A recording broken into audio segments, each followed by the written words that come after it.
Here's how to fix Logitech G Hub not opening. First, open the Start menu and search for Task Manager. Once Task Manager is open, use the search box to look for Logitech. You need to close any processes related to Logitech G Hub. To do this, right-click each Logitech process and select End Task. Continue doing this until all the related processes have been closed. After that, close Task Manager and open the Start menu again. Search for Services and open the application. In the Services window, scroll down and look for the Logitech G Hub Updater service. Once you find it, double-click on the service and make sure the startup type is set to automatic. Also make sure that service status is set to running. You can do this by clicking on Start, click Apply, and then OK. After that, right-click the service and select Restart. Once the service has restarted, try opening Logitech G Hub again and check if the problem has been resolved.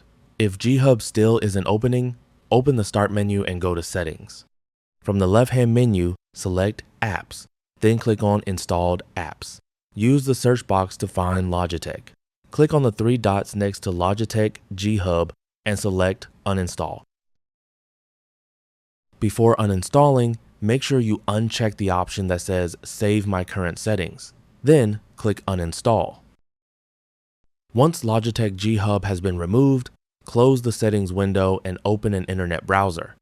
Search for Logitech G Hub.